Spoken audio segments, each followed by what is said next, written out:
Yeah? Yeah. My number 3 is a game called The Last Tinker City of Colour on the PlayStation 4. Have you heard of this? What's this?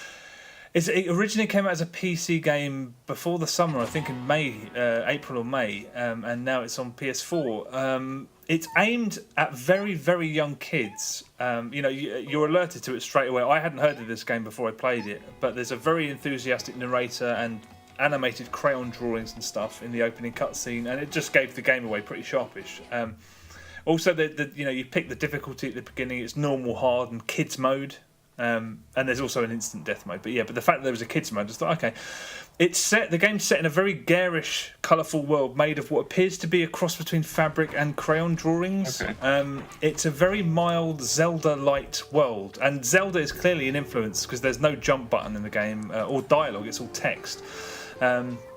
And you walk around this world at the beginning, and there's shopkeepers complaining about you stealing their bananas, and there's a band of kids who harass you with mild insults, and I suspect that those kids may get their comeuppance later if you know the formula. But it's very, very simple. It's a third-person action game, and you're a monkey in a jumper called Koru.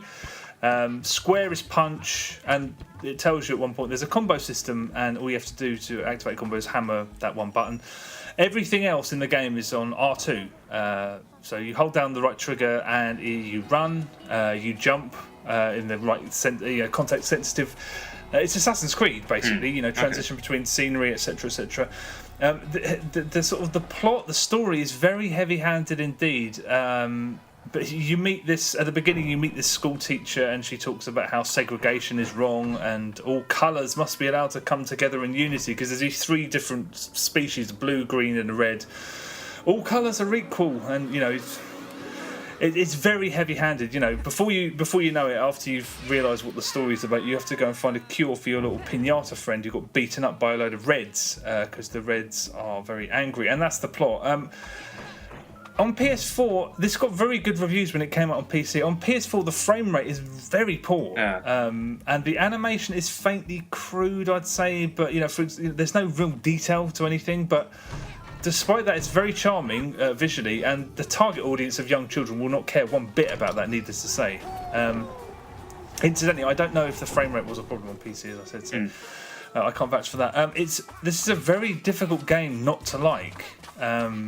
It's just a very well-meaning, obviously, and it's a periodically efficient and charming game for very young kids.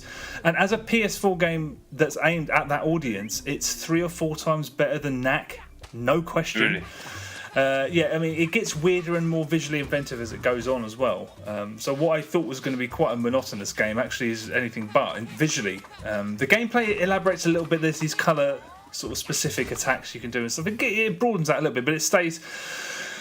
It's actually also the frame rate issues happen less as it goes on to as the game kind of expands and gets a little bit bigger. The frame rate problems they happen less and less, which is a little bit strange. At the beginning, it's a real problem,